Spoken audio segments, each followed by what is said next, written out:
por favor abran sus Biblias en el Evangelio según Lucas y vamos a estar en el capítulo 22. Repito, Lucas capítulo 22. Vamos a dar varias vueltas por toda la Escritura, así que si usted toma notas, prepare su lápiz.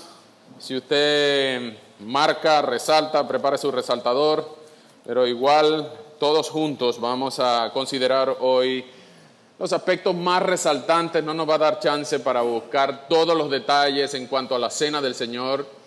Estamos en medio de una serie de teología práctica para la iglesia que todo este mes de junio hemos diseñado para revisar los aspectos prácticos de la vida de la iglesia. Empezamos con membresía significativa, disciplina restaurativa. Hoy y la semana que viene tenemos las dos ordenanzas de la iglesia. Hoy vamos a hablar de la Cena del Señor, qué es, cómo se practica y algunas aplicaciones para todos nosotros. Pero también la semana que viene vamos a hablar del bautismo. Hoy tuvimos bautismos y la semana que viene vamos a hablar acerca del bautismo. Si usted o no es bautizado o no puede tomar la Santa Cena, nosotros felices de ayudarle, felices de servirle, felices de responderle cualquier duda, cualquier inquietud que tenga. ¿Okay? Pero siempre nuestras respuestas van a estar basadas en la Escritura y tratamos de hacer lo mejor que podamos para responderlo de acuerdo a la Escritura. Por eso nuestra iglesia es una iglesia bíblica. Y si usted tiene preguntas, al final del servicio, a quien lo invitó, a cualquiera de los pastores, podemos con mucho amor, con mucho cariño, tratar de responderles sus inquietudes. Bien, antes de leer Lucas 22, 7 al 22, déjenme ponerles en contexto, ¿ok? ¿Qué es lo que vamos a leer? El relato de la Cena del Señor está en los 4 evangelios. Es decir, que cada vez que algo aparezca en los 4 evangelios, más en las cartas pastorales, es algo muy importante. Y la Cena del Señor aparece en los 4 evangelios, específicamente en el relato de Mateo 26, 17 al 29, Marcos 14, 12 al 25, lo que vamos a leer, Lucas 22, 7 al 22, y en Juan 13, 21 al 30. Luego es repetido, reiterado por el apóstol Pablo en 1 Corintios 11, versículos 23 al 26. Así que es un evento muy importante que pasó en la historia de la cristiandad, donde nuestro Señor Jesús, después de haber estado 3 años con 12 hombres y un montón de discípulos más, ahora los lleva a una habitación solos, una habitación que es conocida con el nombre del aposento alto. Recientemente, supuestamente, descubrieron la arqueología donde había un piso de mosaico donde supuestamente era el aposento alto. Pueden buscar más información en las noticias. Pero lo cierto es que Jesús está allí en el último día de su ministerio terrenal, después de haber preparado una escena de antemano, ya lo vamos a ver. Pero Jesús está con sus 12 hombres y ahí es que les dice que uno de esos 12 los va a traicionar. Imagínense la tensión que hay. ¿What? Uno de ellos lo va a traicionar. Pero ocurren cosas que los relatos de los 4 evangelios pintan una escena muy tensa, pero también muy tierna de parte de Jesús. En esa misma escena es donde Jesús les lava los pies a los discípulos. El Señor, que en Mateo 16, Pedro lo había reconocido como el Hijo del Dios viviente, el Mesías que estábamos esperando, el Dios encarnado, ahora se pone una toalla y agarra un lebrillo y le empieza a lavar uno por uno los discípulos los pies. Eso es una escena que quisiéramos tener vida y salud para algún día ver una repetición en vivo en el cielo. Porque incluso a sus 12 discípulos, incluyendo a Judas, le lavó los pies. Judas fue y lo traicionó con los pies limpiecitos. Pero esa es la escena que vamos a leer. Ahora, esa es, por un lado, la institución del nuevo pacto, la institución de la Cena del Señor, pero es también la reiteración, la repetición de una tradición muy antigua de los judíos que se llamaba la Pascua. que se celebraba un día especial del año, donde se preparaba el cordero que iba a ser comido apresuradamente en Éxodo 12, ya lo vamos a ver la preparación, pero ese día Jesús preparó la cena de la Pascua y inauguró también la cena del Señor, la Pascua que celebraban los judíos, la cena que celebran los cristianos. En el mundo cristiano, en la teología cristiana, se conoce este evento como la Última Cena. De hecho, Leonardo da Vinci es una de sus pinturas más famosas, la Última Cena. Le pidieron una mesa para 26 personas, pues solamente se sentaron de un lado. Pero en toda la teología cristiana se conoce como la Eucaristía en el mundo católico o la comunión en el mundo protestante. La Cena del Señor, la Santa Cena, tiene muchos nombres, pero es un evento muy importante que al mismo tiempo es trascendental espiritualmente, pero también es muy importante históricamente. Ya lo vamos a ver en detalle, ¿ok? Entonces vamos a leer el relato de Jesús hablando a sus discípulos en aquella noche del aposento alto, donde Él inaugura el nuevo pacto. Cuando Él levanta su copa, está cumpliendo la profecía de Jeremías 31:31, al decir, Jeremías profetizando el día cuando Jesús en el aposento alto levanta la copa, este es el nuevo pacto en mi sangre. Esa es la primera hoja del Nuevo Testamento.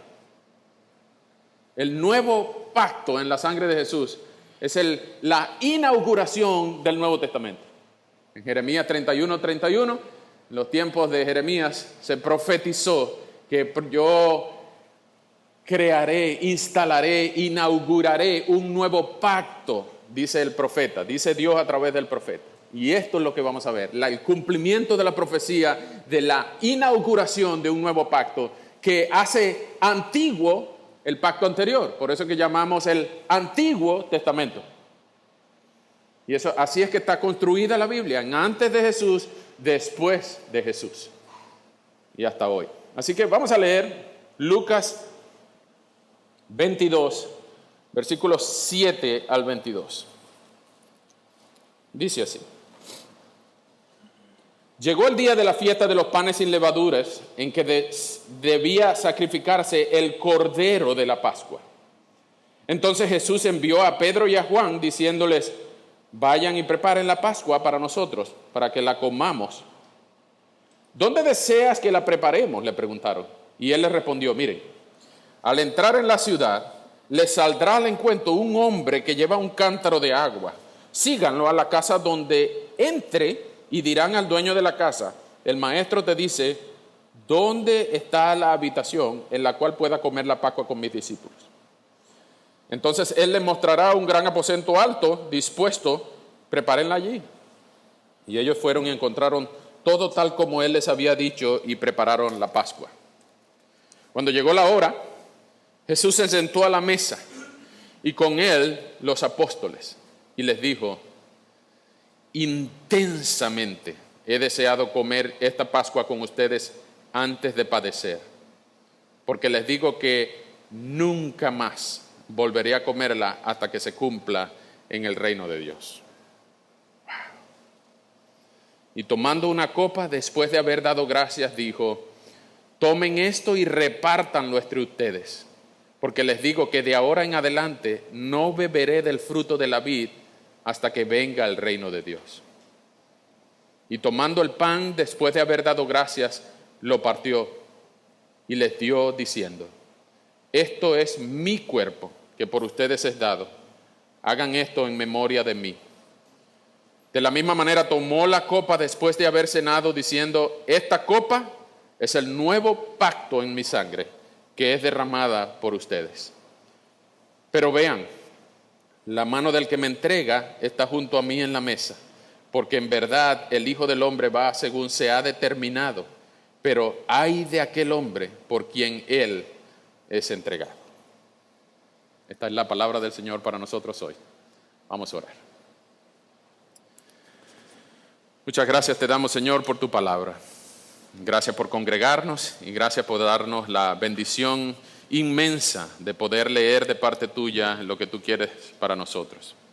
Ahora que intentamos, Señor, aplicarla a nuestras vidas, entenderla, rogamos que nos acompañes, nos ayudes, especialmente, Señor, a tu servidor, que nos permitas mantenernos humildes, dependientes de ti, sobre todo sabiendo que si hay alguien que merece la gloria, los aplausos, el honor, los aleluyas, eres tú, Señor. Ayúdanos en esta hora a entender la solemnidad, la importancia de uno de los signos vitales de la iglesia, la Santa Cena que tú inauguraste, el nuevo pacto. Te lo rogamos, Señor. En el nombre de Jesús, amén. Bien, hemos leído la inauguración del nuevo pacto.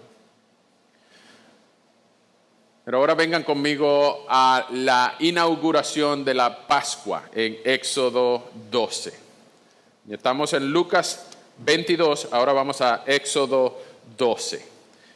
Déjenme ponerles rápidamente el contexto. Esta es la historia, el trasfondo de la Cena del Señor. No puedo contarles todo. Ustedes, por favor, lean Éxodo 12 completo en sus casas.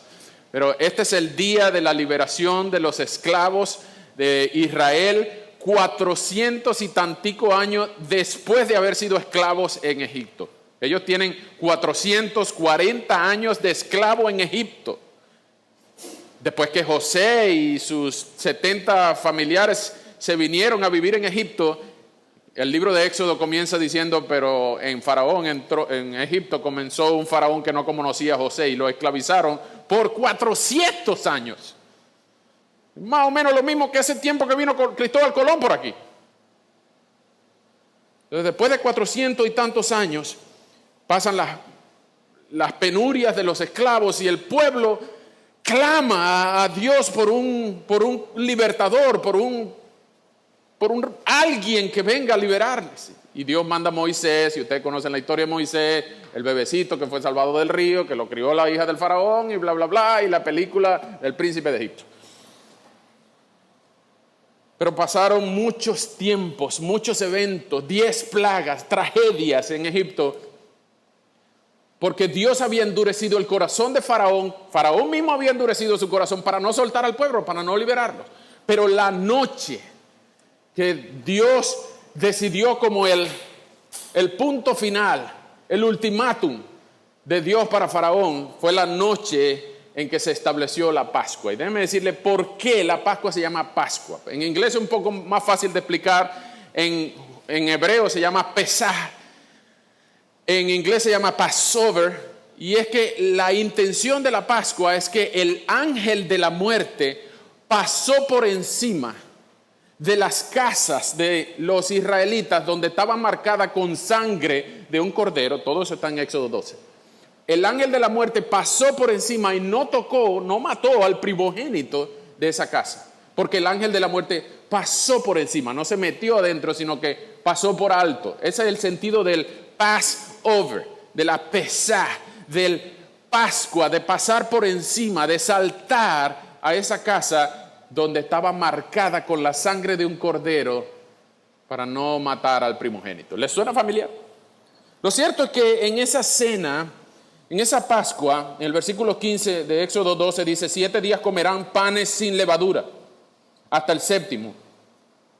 16, en el primer día tendrán una santa convocación. Y usted ve que toda la historia de Éxodo 12 es que cuando Dios mismo liberó al pueblo, instituyó una comida especial, una comida en que ellos tenían que comerla apurados, tenían que comerla vestidos, porque a las 6 de la mañana iban a salir al desierto. Tenían que comerla sin levadura, tenían que comerla con hierbas amargas, tenían que comerla como que si hoy en día tú la comieras a las 12 de la noche con el bolso puesto para salir a trabajar al día siguiente. Es decir, esta era una comida para llevar.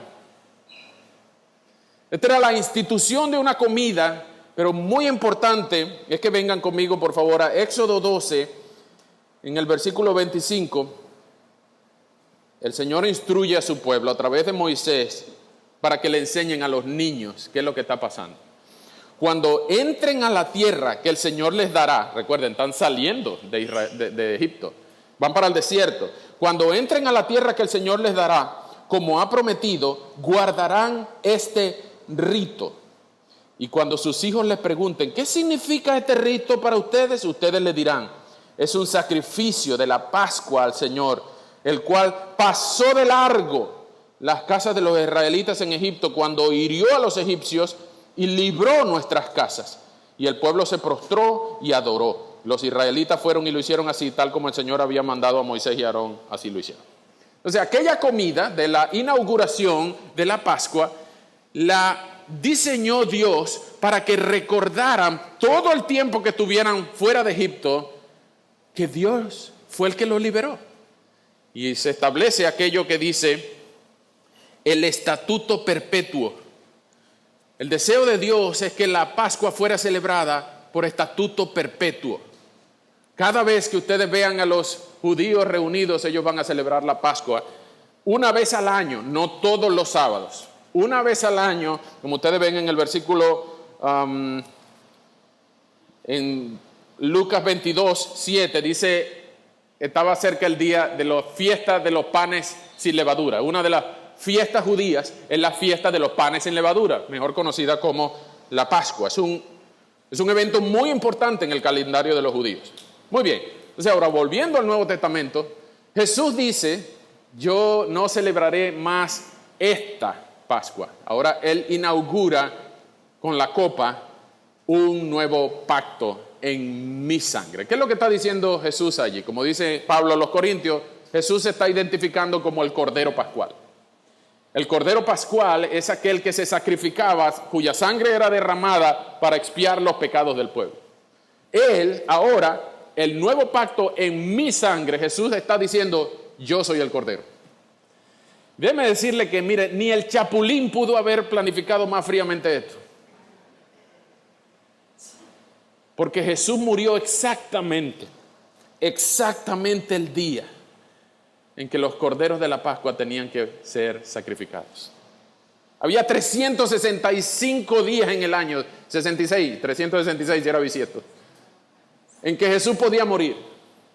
Pero murió exactamente el día en que los corderos debían ser sacrificados. ¿Por qué? Porque Él estaba evidenciando que Él era el Cordero Pascual. El mismo Juan, su primo, he aquí el Cordero de Dios que quita el pecado del mundo. Jesús era el Cordero. Y es muy importante que entendamos esto, porque ahora vamos a ver todos los detalles que tienen que ver con esta comida especial del pueblo de Dios. Es una comida, pero no es una simple comida. Esta iglesia ha decidido celebrar la Cena del Señor el primer domingo de cada mes, pero no es un sándwich gratis. Es un recordatorio, es un memorial. Un autor, teólogo, dice que es el memorial de un resucitado que decidió volver, que prometió volver. Imagínense lo especial que es esta comida. Es el memorial de un resucitado que prometió volver. Y es por eso que vamos a ver varios puntos hoy. Vamos a ver el origen y trasfondo, ya lo vimos en Éxodo 12, pero también vamos a ver la función y la historia de la Cena del Señor. Ya vimos el origen y el trasfondo en el Antiguo Testamento, vamos a ver la función y la historia. Esta comida ha servido históricamente hablando como una de las dos señales de la verdadera existencia de una iglesia local. Déjeme salir un poquito del punto teológico. En la teología, en la historia cristiana, se reconocen dos tipos de iglesia nada más.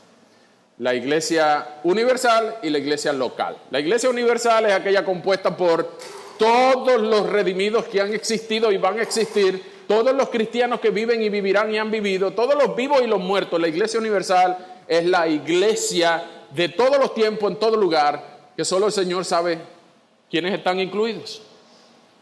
La iglesia universal no se congrega todos los domingos, porque no aguantaría un local donde reunir toda esa poca gente. Pero ya algunos están muertos. Algunos no han nacido. Entonces la Iglesia Universal está compuesta de todos los creyentes que han vivido y vivirán. La Iglesia Universal es invisible. Es invisible para nosotros. Para Dios es visible. Dios sabe quién sí, quién no. Dios sabe dónde está la raya entre la Iglesia Universal y la humanidad y el mundo. La Iglesia Universal es invisible. Ahora, el otro tipo de iglesia es la iglesia local, no la Iglesia Universal, la iglesia local. La iglesia local sí se reúne todos los domingos. Bueno, algunas se reúnen otro día de la semana, pero la mayoría de las iglesias locales se reúnen los domingos. La iglesia local tiene un horario de servicios, tiene un liderazgo, tiene unos documentos, tiene sillas, tiene parlantes, tiene predicadores. La Iglesia Universal todas las semanas se reúne, al menos una vez. Ahora, la cena del Señor y los bautismos ocurren en la iglesia local y afirman lo mejor que pueden que estas personas que toman la cena y se sumergen en las aguas del bautismo ya pertenecen a la Iglesia Universal. La Iglesia Universal, la iglesia local. La Iglesia Universal es invisible, la iglesia local es muy visible.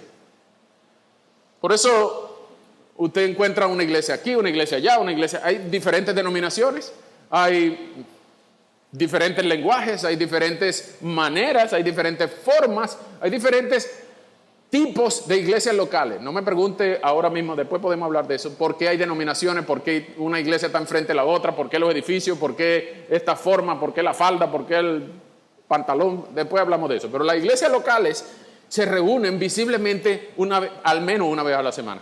La iglesia invisible, la Iglesia Universal, no se reúne sino algún día todos congregados. En Apocalipsis 7:9 dice que todos van a estar alrededor del trono. Toda lengua, toda tribu, toda nación va a estar representada ahí. ¿Tú vas a estar?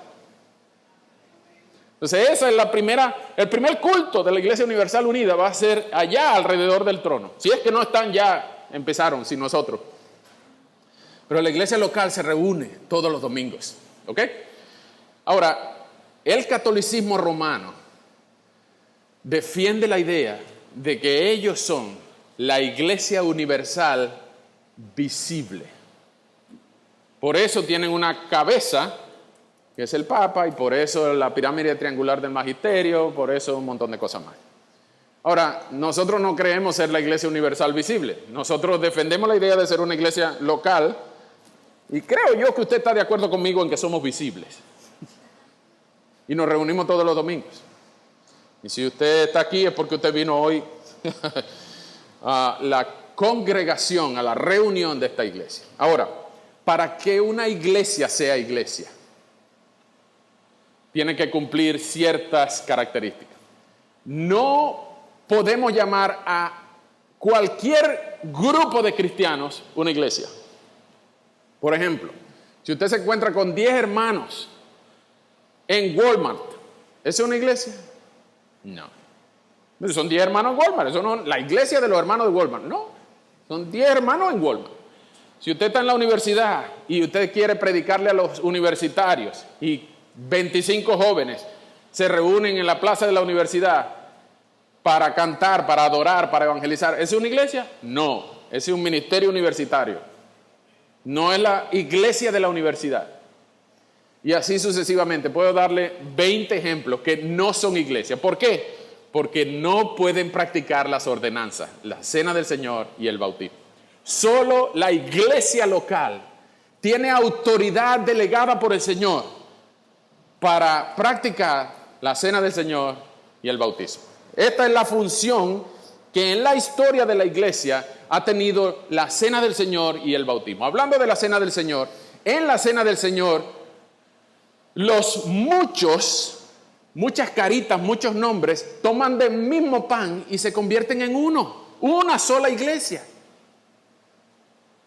Los muchos se convierten en uno. Y en el bautismo, uno es incorporado a los muchos. Repito, en la cena del Señor, cuando usted toma el pan, del mismo pan, usted agarra un pan, no agarre dos, agarre un pancito un vinito, después vamos a hablar del tamaño de la porción, pero usted agarra un vinito y una copita y un pancito, y usted se lo toma. Y en ese mismo acto estamos comiendo y bebiendo, convirtiéndonos en una sola iglesia, que se reúne visiblemente. Ahora, en el bautismo, lo que acabamos de hacer con Axel es a una persona integrarlo en los 84 miembros que tiene esta iglesia. Entonces, en la cena, los muchos se convierten en uno. En el bautismo, el uno se integra a los muchos. Vengan conmigo, por favor, a 1 Corintios 10.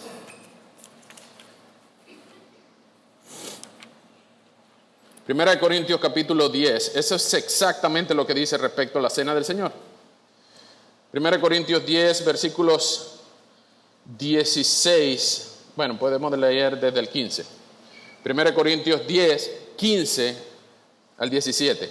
Les hablo como a sabios. Juzguen ustedes lo que digo.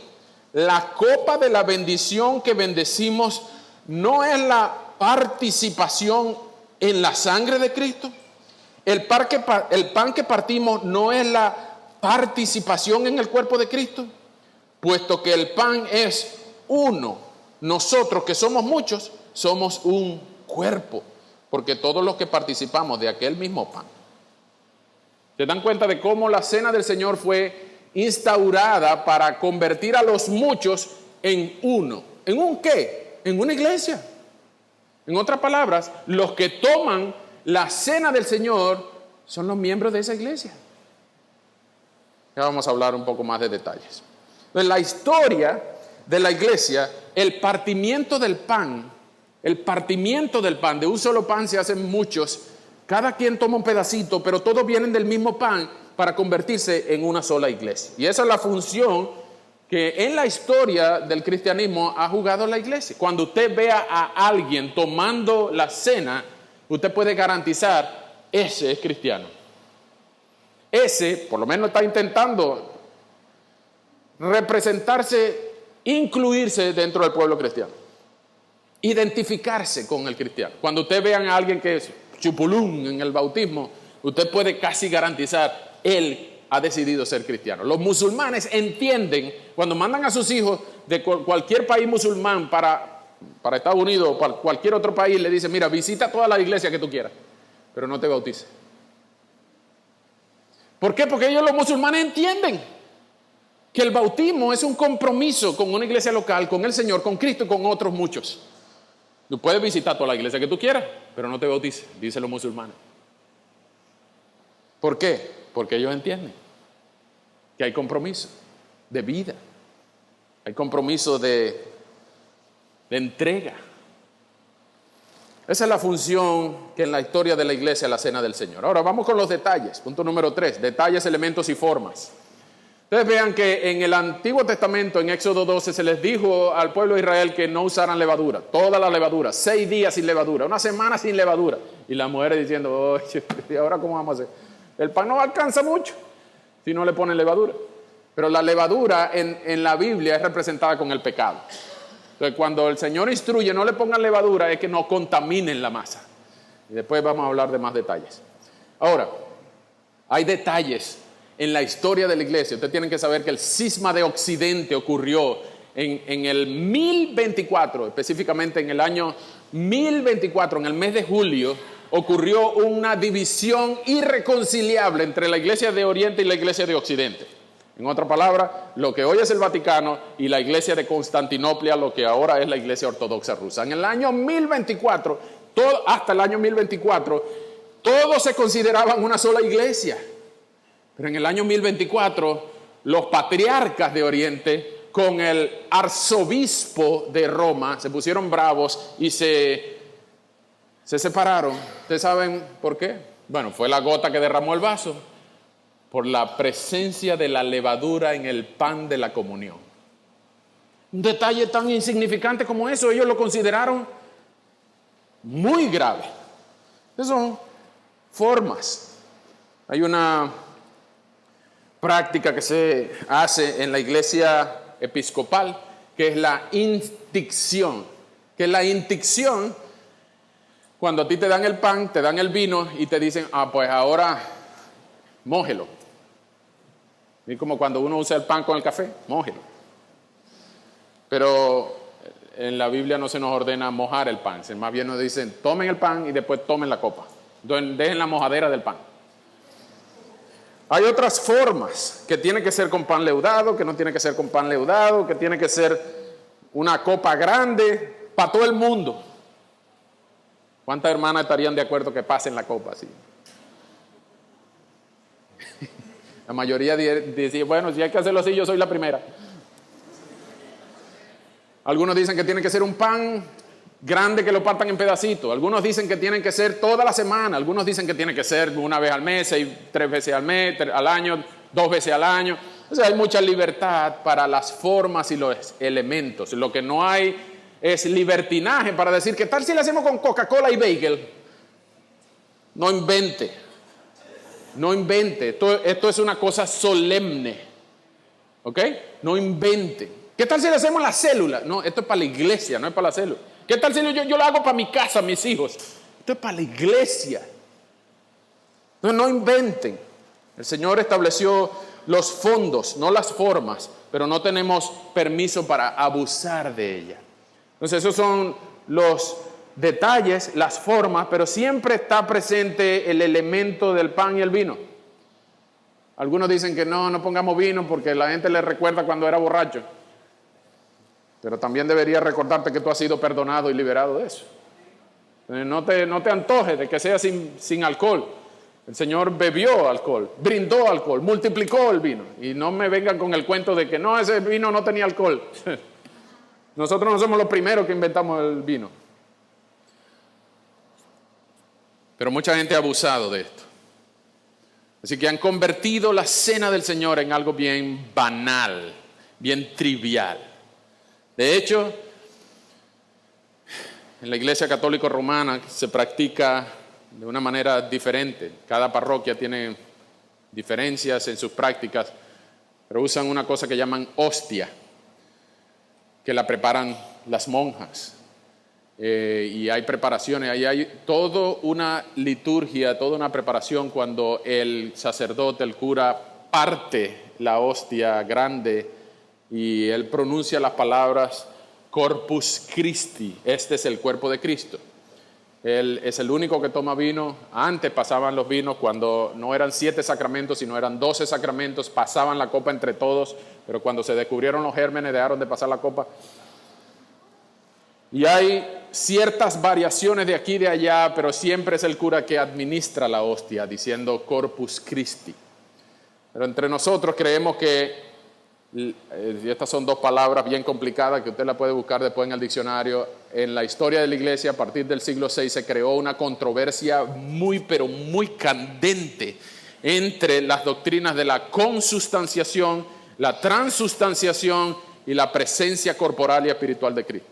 No son palabras que usted puede comprar en Dollar Tree. Pero lo que quiere decir la transustanciación es que los que creen en la transustanciación, por ejemplo, los católicos romanos, creen que el cura tiene la potestad de convertir, cuando parte la hostia, el cuerpo de Cristo, tiene la autoridad de parte de Dios de convertir literalmente la hostia en el cuerpo físico de Cristo. Él hace un milagro que se llama transustanciación.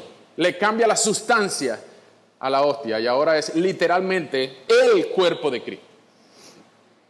Los luteranos salieron con una idea de, bueno, no es literal, es paralelo. La consustanciación es como que si el cuerpo de Cristo, la presencia de Cristo estuviera debajo del pan. Los cristianos más conservadores creemos en la presencia corporal y espiritual de Cristo. Esto no es un simple pan, es un símbolo de que Cristo está con nosotros y de que nosotros representamos a Cristo. Ahora, estos elementos nos lleva a hablar de quiénes pueden participar y cuáles son las implicaciones de su participación. En la historia de la iglesia también se conocen 4 tipos de libertad de participación. Se llama así, libertad de participación. La libertad de participación es quiénes pueden participar en la cena. ¿Quiénes pueden participar en la cena? Bueno, existen 4 tipos de comunión. la comunión abierta, la comunión cercana, la comunión cerrada o estricta y la comunión ocasional. Repito, abierta, cercana, cerrada y ocasional. La abierta, todo el que quiera, venga. He estado en lugares que no me atrevo a llamar iglesia, donde, ustedes no van a creer esto, todo el que va entrando le dan un pancito y un vinito. Sea niño, sea viejo, sea adulto, sea mujer, sea perro, sea gato, sea lo que sea. Le dan el pancito y el vinito apenas va entrando, el cuerpo de Cristo, el cuerpo de Cristo. Ellos no verifican si es creyente, si está bautizado, si es miembro de alguna iglesia. Comunión abierta, dele que no viene carro. La comunión cercana es donde se verifica que al menos tú seas creyente bautizado. Que sea creyente, que sea un hermano, que por lo menos crea en el Señor, que quiera ser cristiano, que tú hayas confesado tu pecado al Señor, que tú te hayas arrepentido públicamente, que tú te hayas bautizado para incorporarte al menos a la iglesia universal. Esa es la comunión cercana. La comunión cerrada o la comunión estricta tiene sus dos diferencias. La comunión cerrada es que si tú eres creyente, bautizado y miembro de esta u otra iglesia. Pero la estricta, comunión estricta, es cuando tú tienes que ser miembro de esta iglesia, si no, no participas. Y la comunión ocasional es cuando usted va de visita para otro lado y va para una iglesia y usted está pasando por ahí y usted no pudo regresarse el domingo para su propia iglesia, entonces usted fue para una iglesia que se reúne en esa ciudad donde usted está pasando las vacaciones y usted puede participar. ¿Por qué? Porque en Hechos 20 vemos a los ancianos de Mileto, cuando Pablo estaba en la isla de Troas, vinieron y todos de diferentes iglesias locales tomaron la cena ocasionalmente. Ahora, eso es ocasional, eso no es para siempre. Pero no es posible que usted esté 8 meses de vacaciones. Yo creo que ninguno de nosotros tendrá 8 meses de vacaciones. Entonces usted no va a decir, no, yo estoy aquí de paso, llevo 8 meses. Bueno, ¿y qué paso es ese? Entonces, si usted ha decidido quedarse en esa iglesia, ¿qué le impide ser miembro de esa iglesia? Si usted ha decidido quedarse en esa ciudad, ¿qué le impide buscar esa u otra iglesia para hacerse miembro, para comprometerse con esa iglesia? Entonces, esos son los 4 tipos de comunión: abierta, cercana, cerrada u ocasional. Entonces, en esta iglesia hemos decidido tener la comunión cercana, que si usted es creyente bautizado, miembro de esta iglesia o de otra iglesia, usted bien puede venir a la cena del Señor. En otras palabras, si usted es creyente bautizado, miembro de esta u otra iglesia, usted debe tomar la cena. Quítense esa mala costumbre. Déjenme hacer un paréntesis. Quítense esa mala costumbre de dejar de tomar la cena porque usted está en pecado. Repito, quítense la mala costumbre de dejar de tomar la cena o no venir ese domingo porque usted está en pecado. Ahora, tampoco entienda, tome la cena aún con pecado. No, eso no es lo que quiero decir. Lo que quiero decir es, arrepiéntase de su pecado y venga y tome la cena. No prefiera su pecado, domesticar su pecado, acariciar su pecado, dormir con su pecado y darle la espalda a Cristo. No, Cristo es mucho mejor. Así que no prefiera dejar de tomar la cena porque está en pecado. Deje su pecado atrás y venga a Cristo, venga a la cena. Así que esta comida ha servido históricamente hablando no solamente para identificar al pueblo de Dios, sino para recordarnos que somos una iglesia. Que somos una iglesia. ¿Tú eres parte de esta iglesia o de otra iglesia? ¿O tú no eres parte de ninguna iglesia? Déjame hacer este paréntesis acá también. Si tú eres cristiano, ¿cuál sería la motivación para no comprometerte con alguna iglesia? ¿No será que tú estás cayendo en la tentación de repetir lo que mucha gente dice, yo soy cristiano a mi manera? Como Frank Sinatra. Yo soy cristiano a mi manera. Pues déjame decirte que no existe otra manera de ser cristiano que no sea la manera de Cristo. Cristo exige que todos los cristianos nos comprometamos con una iglesia local. No podemos decir, yo soy cristiano de la Iglesia Universal. Pero si el Señor diseñó que si tú amas a la cabeza, ames al cuerpo. Entonces, ¿qué te impide comprometerte con una iglesia local? Nosotros hacemos esto no para dañarte tu profesión de fe, al contrario, hacemos esto para afirmar tu profesión de fe. ¿No te gustaría que un grupo de varias personas te diga en tus cachetes: yo creo que tú eres cristiano, yo creo que tú vas rumbo al cielo? ¿No te gustaría que algunas personas que tú sabes que te aman y te respetan y que no están en contra tuya, es más, no tienen por qué estar en contra tuya? ¿No te gustaría que ellos te dijeran: wow, bienvenido a la familia, nosotros creemos que el Señor ha transformado tu corazón? Y por otro lado, ¿no te gustaría que un grupo de personas que tú sabes que te aman te dijeran: es probable que estés engañado, tú no eres cristiano? ¿No te gustaría que un grupo de personas que tú sabes que te aman y que no tienen nada en contra tuya te dijeran: tú tienes que arrepentirte de tus pecados, tú estás corriendo un peligro de muerte eterna, tú no puedes vivir tu vida como si Cristo no fuera tu Rey, Dios, Señor, y aún pensar que vas rumbo al cielo? Yo creo, nosotros creemos, 25, 30, 50 personas creemos que tú no vas rumbo al cielo. Y tú sabes cuál es la otra alternativa. Entonces tú más bien deberías agradecer: wow, si a mí no me dejan comer de la cena del Señor, eso quiere decir que muy probablemente yo no soy miembro de la Iglesia Universal, porque no estoy reflejando que yo quiero compromiso con esta u otra iglesia local. No tienes por qué ser miembro de esta iglesia. Hay otras iglesias que tú puedes ser miembro también. No quiere decir que esta es la única iglesia. Pero algunas personas no hemos sido entrenados en nuestro trasfondo para pensar en membresía, en compromiso, en donde puedo vivir la fe cristiana con el amor de otros alrededor de mí. Eso es lo que la cena del Señor crea. La función de la cena del Señor es servir como uno de los signos vitales por medio de los cuales el Señor crea y recuerda la unidad y el compromiso con Cristo y con otros creyentes. Entonces, la cena del Señor no es un simple sándwich, no es una comida gratis al mes, no es un poquito, pero es un símbolo, y es más que un símbolo, es el memorial de un resucitado que prometió volver. Por último, las implicaciones y las aplicaciones de la cena del Señor.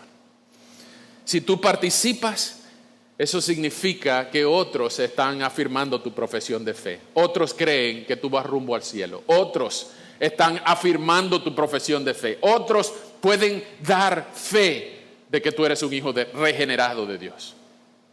Qué lindo que otros puedan decir: no, sí, yo puedo ver frutos de Dios en tu vida. ¿No te gustaría eso?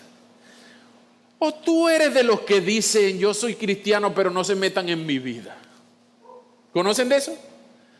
Yo soy cristiano, pero de lejito. Yo soy de esos cristianos de la denominación antisocial. Yo soy cristiano de lo que tú allá, yo aquí. Yo tengo mi relación con Dios bien, pero de lejito. En esto conocerán que son mis discípulos, en cómo se aman los unos a los otros. Tú no puedes decir, yo amo a Cristo, pero a esta hermana no la soporto. No puedes decir, yo tengo mi relación bien con el Señor, pero este hombrecito no lo paso, pero ni con papa y arroz. En esto conocerán que son mis discípulos, en cómo se aman los unos a los otros. Otra implicación es que la cena es significado de comunión. Y la comunión es una palabra compuesta cuando hay común, unión. La comunión es una evidencia de que tenemos unidad. No solamente en la iglesia universal, sino también en la iglesia local. Ahora, la comunión, que es la cena del Señor, que la han llamado la comunión, tiene también una cláusula de excepción, que se llama la excomunión. En la cena del Señor se crea y se recuerda la unidad y el compromiso, pero en la excomunión se advierte que tú no tienes unidad con el cuerpo de Cristo y que estás corriendo un peligro de muerte eterna. Vengan conmigo por favor a 1 Corintios 11. Y esto, al leer esto uno tiembla y se los voy a decir por qué. 1 de Corintios, déjame leerlo del versículo 23, voy a leerlo hasta el 27, bueno, hasta el 32. Pablo le dice a los corintios, 1 Corintios 11, versículo 25, de la misma manera tomó también la copa después de haber cenado, diciendo, esta es la copa en el nuevo pacto en mi sangre, hagan esto en cuantas veces la beban en memoria de mí. Porque todas las veces que coman este pan y beban esta copa, proclaman la muerte del Señor hasta que Él venga. Escuchen esto, versículo 27. De manera que el que coma el pan o beba la copa del Señor indignamente, será culpable del cuerpo y de la sangre del Señor. Por tanto, examínese cada uno a sí mismo y entonces coma el pan y beba de la copa. Porque el que come y bebe sin discernir correctamente el cuerpo del Señor, come y bebe juicio para sí. Y por esta razón hay muchos débiles y enfermos entre ustedes y muchos duermen. Yo no sé si usted tiembla al leer esto, pero debería. Porque esta es una advertencia muy seria de Pablo, diciendo, si usted no es creyente y toma la cena, usted se puede morir. Se lo estoy diciendo en venezolano. Puede que no te muera, es más, ha pasado. Hay gente que ha tomado siendo no creyente, porque no entienden y ven la fila pasar y todo el mundo, bueno, hacen un trencito y yo paso también. Pero no es creyente y toma la cena y no se murió. Misericordia. Más misericordia.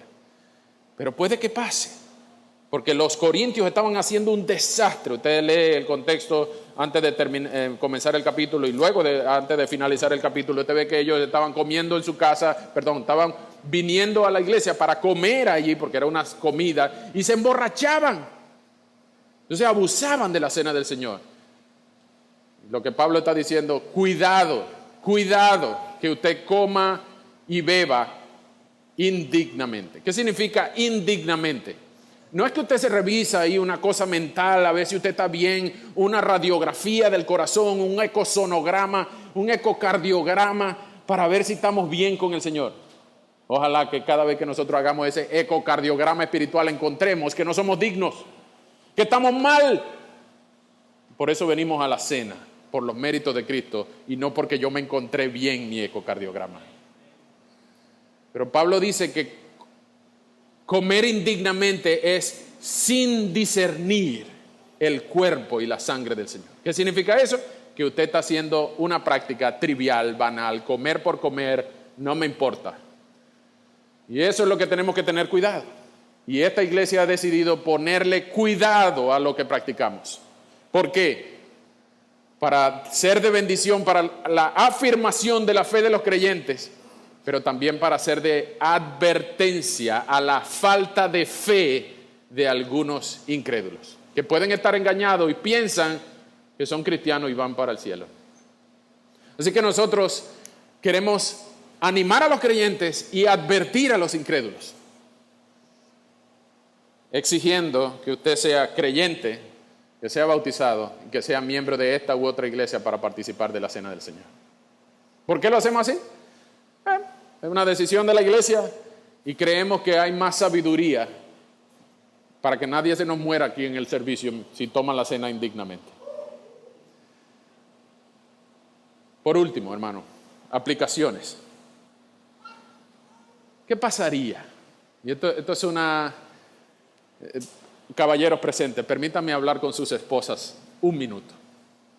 Hermana, hermano, ¿qué pasaría si Jesús toca la puerta de tu casa y dice, ¿puedo cenar con ustedes?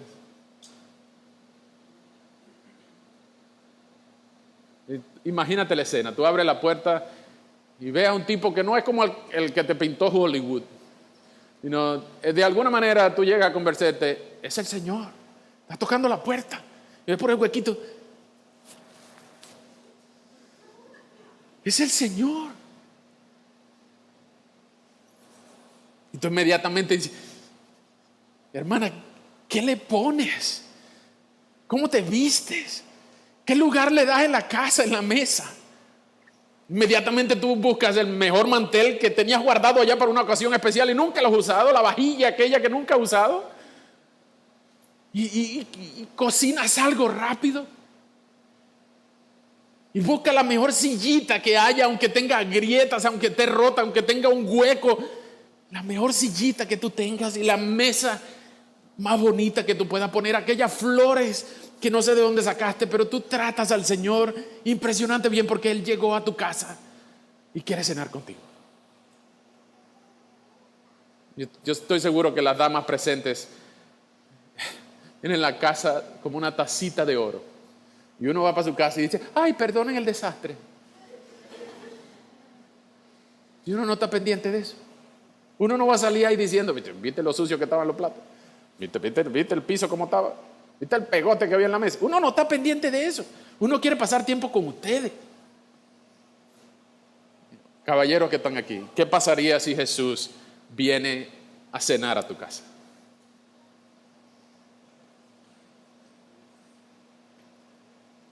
¿Cómo tratarías tú a tus hijos, a tu esposa? ¿De qué hablarían? ¿Cómo te sentarías con él en los muebles? Y cuando prendas el televisor, ¿qué va a ver? ¿Qué pasaría si Jesús te invita a cenar después de la iglesia y quiere comer contigo? Dice, eso es precisamente lo que el Señor hace con nosotros en la cena. Él quiere comer con nosotros. Jesús lo acusaron de ser un bebedor y un comilón. ¿Se acuerdan de aquel pasaje donde lo acusaban de ser un bebedor? Jesús comía donde llegaba. Jesús comió en la casa de la suegra de Pedro. El diablo lo tentó porque tenía hambre. Jesús comía donde llegaba. Jesús comió cuando le dieron los pancitos y los pescaditos y lo alimentó a todo el mundo. Y él también comió. Jesús le dijo a la samaritana, dame un poquito de beber. Y en la versión Reina Molera yo agrego, por favor. Y los discípulos le trajeron comida. Jesús era un comedor. Así que nosotros podemos imitar esta faceta de nuestro Señor. Nosotros no bebemos mucho, pero comemos bastante. El Señor comió después de resucitado. En Juan 21 ustedes ven que estaban los discípulos decepcionados, esto se acabó, ay, desesperanzados, se fueron a pescar y hasta Pedro se quitó todo lo que tenía y se fueron a pescar y Jesús caminando allá en la orilla. ¡Ey! ¿Vieron un pescado ahí? Y Juan entendió que era el Señor. Era el Señor. Estaba en la orilla. Fueron nadando. Se encontraron con el Señor resucitado ya. Y Jesús cocinando un pescado. Jesús con un palito. Y aquella brasa, aquella cosa. Y les digo, vengan a comer. Vengan a comer. Esa es la misma invitación que ocurre en la cena. Donde el Señor nos dice, vengan a comprar sin dinero. Yo todo lo pagué. Yo todo lo hice por ti. Y ahora tú me vas a decir que no quieres comprometerte conmigo. O tú me quieres a mí pero no quieres a mi cuerpo. No. El Señor nos dice, yo todo lo pagué. ¿Qué te evita el compromiso conmigo? La cena del Señor es una señal efectiva de la existencia de la iglesia y de la membresía de esa persona en la iglesia. A ninguna iglesia se le puede exigir que otorgue, sirva la cena del Señor a aquellos sobre los cuales no tiene el poder de la disciplina. En otras palabras, a ninguna iglesia se le puede exigir, dame la comunión, si la iglesia no tiene la autoridad de la excomunión. Entonces, por eso la cena del Señor crea y recuerda la unidad y el compromiso con Cristo y otros. Y aquí ninguno es más, ninguno es menos. Todos somos hijos necesitados del mismo Dios. Por último, ¿tú estás preparado para cenar con Jesús? No solamente si estás preparado para que Jesús toque a tu puerta. Uno de los versículos más mal usados es Apocalipsis 3:20, donde se dice, el Señor a la iglesia, una de las iglesias del Apocalipsis, le dice, he aquí yo estoy a la puerta y llamo. Si alguno abre, oye, yo cenaré con él y él conmigo. Y usan este versículo como un versículo evangelístico para decir, mira, el Señor está tocando la puerta de tu corazón. Ay, sí, ábrele, anda, no seas malo. Eso no es lo que quiere decir ese texto. El Señor es un Dios poderoso y soberano como para romper la puerta con todo y cerradura. Pero Él no te está rogando que abras la puerta de tu corazón. Esa es una iglesia que necesita arrepentirse. Y la comunión de la cena con Cristo se expresa en qué tan dispuestos estamos para cenar juntos como iglesia, para partir el pan como iglesia, pero también para reconocer que la cena del Señor es la que crea y recuerda la unidad y el compromiso con Cristo y con unos a otros. ¿Qué tan dispuesto estás tú para someterte a Cristo en la manera como Él diseñó que la iglesia funcionara?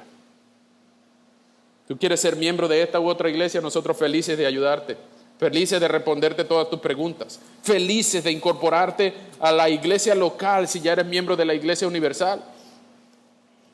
No lo hacemos por maldad, sino por prudencia y precaución, y por amor a los creyentes y por advertencia a los incrédulos. No solamente eso, ¿qué harías tú si el Señor viene a cenar con nosotros el próximo domingo?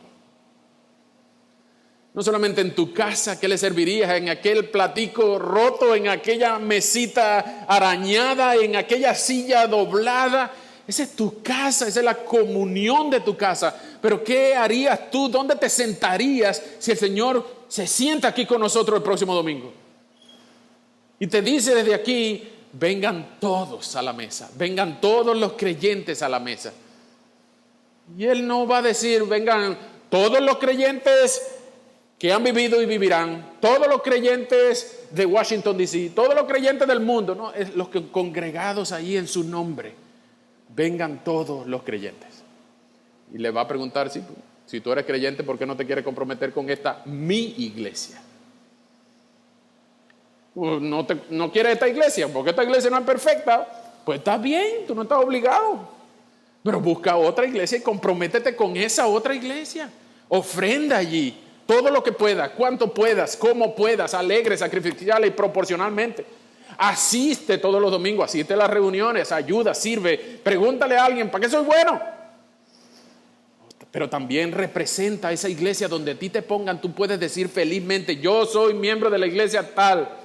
Los miembros de esta iglesia orgullosamente pueden decir, yo soy miembro de la iglesia bíblica Sublime Gracia. Que no es perfecta, pero es mi iglesia. Allá afuera está, en la rampa, está un aviso así grandote que mandamos a poner que dice, yo corazón mi iglesia. Cuando yo vi la cosa, yo corazón mi iglesia, ¿qué significa? Dice, yo amo mi iglesia. Tómese una foto ahí y póngala en alguna red social, en algún Instagram, en algún Facebook, en alguna cosa. Si usted tiene TikTok o lo que sea. Tómese una foto ahí y diga, yo amo mi iglesia. Yo amo todas las demás iglesias, pero yo amo mi iglesia. Yo quiero mucho a las hermanas de esta iglesia, pero yo amo a mi esposa. Yo respeto a todas las autoridades, pero respeto al policía que tengo enfrente. Entonces, tómese una foto ahí, publíquela en algún lado. Y diga, en mi iglesia practican una cosa que se llama membresía significativa. ¿En tu iglesia la practican? Bueno, no para sacarle la lengua y decirle, en mi iglesia sí, no es para eso. Sino para decirle, yo estoy comprometido con esta iglesia. Como dicen los gringos, all in, 100%, esta es mi iglesia. ¿Qué perfecta? No. no, ni de cerca. Pero aquí nos amamos. Y aquí felices de repartirte el pan y pasar adelante y abrazarte para decirte, sí, yo creo que el Señor ha hecho una obra de regeneración en tu corazón y tú vas rumbo al cielo. O por otro lado te vamos a decir, oh, yo creo que el Señor no ha hecho una obra de regeneración en tu corazón, así que mejor te arrepientes y busca a Cristo antes de que sea tarde. ¿Es malo eso? No, es un acto de amor. ¿Qué harías tú si Cristo viene a tu casa o a nuestra iglesia el próximo domingo? Pero ¿qué harás tú? ¿Y dónde estarás tú cuando el Señor cumpla su promesa de que Él va a venir a buscarnos para llevarnos al banquete, a la cena, a las bodas del Cordero, donde ocurrirá el matrimonio tan esperado entre el Cordero y su novia? Y eso va a ser una comedera grandísima y una celebración inmensa de la cena del Cordero, la boda del Cordero, donde Él prometió llevar a todos sus hijos, a los miembros de la Iglesia Universal, donde ahí estaremos celebrando que el Cordero venció. Tú vas a estar allí. Tú vas a estar allí. ¿Qué te evita tomar la cena la próxima vez que la tomemos? Si tú vas a estar allá, si tú quieres estar allá, ¿qué te evita estar el próximo domingo, dentro de 2 domingos, caminando por aquí y decir, yo quiero tomar la cena, ser incorporado, ser comprometido, ser agregado a esta iglesia o a otra iglesia? Nosotros felices de recomendarte otras iglesias en la ciudad. Si no te gusta esta, pues hay otras mejores que nosotros, más cerca de tu casa quizás, que predican el mismo evangelio. Pero si te quieres comprometer con esta iglesia, nosotros felices de ayudarte, o felices de decirte, tú no eres creyente. Es una palabra dura que hoy en día algunos agradecen. Gracias por decirme que yo no era creyente. Yo era un creyón. Yo creía que creía. Dice un pastor amigo que no hay algo peor que no ser cristiano. Es no serlo y creer que lo eres. Así que esto no es un regaño, es la alegría de saber que cada vez que se ofrece la cena del Señor aquí, todos los creyentes bautizados, miembros de esta u otra iglesia, pueden venir a comer con libertad y con bendición, porque el Señor lo hizo todo por nosotros. Él fue el cuyo cuerpo fue partido como el pan. Su sangre fue derramada como el vino. ¿Y ahora nosotros queremos darle la espalda? No. Nosotros queremos comprometernos con todo lo que Él diga, porque Él es nuestro Rey, nuestro Dios y nuestro Señor. Hermanos, ¿qué harás? ¿Qué harás cuando Cristo te invite a comer? ¿Qué harás? Será el privilegio de nuestras vidas comer con el Señor. No sabemos si pescado, arepas, pupusas, baleadas, no sé qué, no me pregunten eso. Él es el que va a poner el menú. Pero nada más su presencia, nada más verle sus manos perforadas, comer contigo, conmigo, va a valer todos los sufrimientos que hayamos tenido en la vida. Y se nos van a olvidar todas las situaciones por las que estemos atravesando cuando tengamos al Señor enfrente comiendo con nosotros. ¿Tú estás preparado para ese día? ¿Quieres ver ese día? Es la fe la que nos sostiene, es el amor al Señor, es la presencia corporal, espiritual de Cristo en la cena la que nos recuerda cada mes, yo di mi vida por ti. Vamos a orar. Señor, muchas gracias por tu palabra. Gracias por la cena del Señor que nos crea como iglesia y nos recuerda el nuevo pacto en tu sangre. Gracias, Señor, por hacernos un pueblo redimido, un pueblo comprometido, un pueblo convertido, un pueblo congregado, que en tu nombre queremos representarte hasta que tú vuelvas por nosotros. Hasta aquel día, Señor, en que nos lleves para estar para aquel banquete que hemos estado esperando por toda nuestra vida. No por un pancito y un vasito, sino con la presencia tuya en persona, donde podamos estar asombrados de la presencia y de tu majestad, de tu pureza, de tu grandeza, de tu bendición, de tu esplendor. Y ese día, Señor, lo esperamos y ojalá sea más pronto que tarde.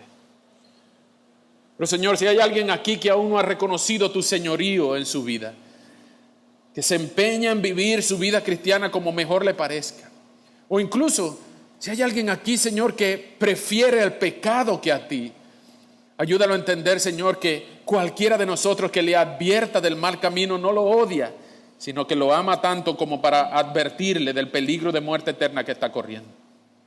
Y que él o ella puedan venir al arrepentimiento y a la fe, que vengan, Señor, a abrazar la cruz, que vengan a amarte a ti por quien eres y por lo que has hecho. Señor, pero si hay también creyentes firmes, aún empezando, que sufren o que están deleitándose, Señor, en ti, fortaléceles su fe, ayúdalos a crecer, ayúdalos a avanzar una medida de fe un poquito más. Señor, anímanos a todos y cuando volvamos a tomar la cena, ayúdanos a recordar que no es un simple pan, no es un simple juguito, es los símbolos de nuestro Señor Jesucristo martirizado en la cruz por nosotros. Y que a ti sea siempre la gloria y el honor en esta y en todas nuestras reuniones, en el nombre de nuestro Señor Jesús, el resucitado que prometió volver. A ti la gloria y el honor. Amén. Que el Señor les bendiga, hermanos.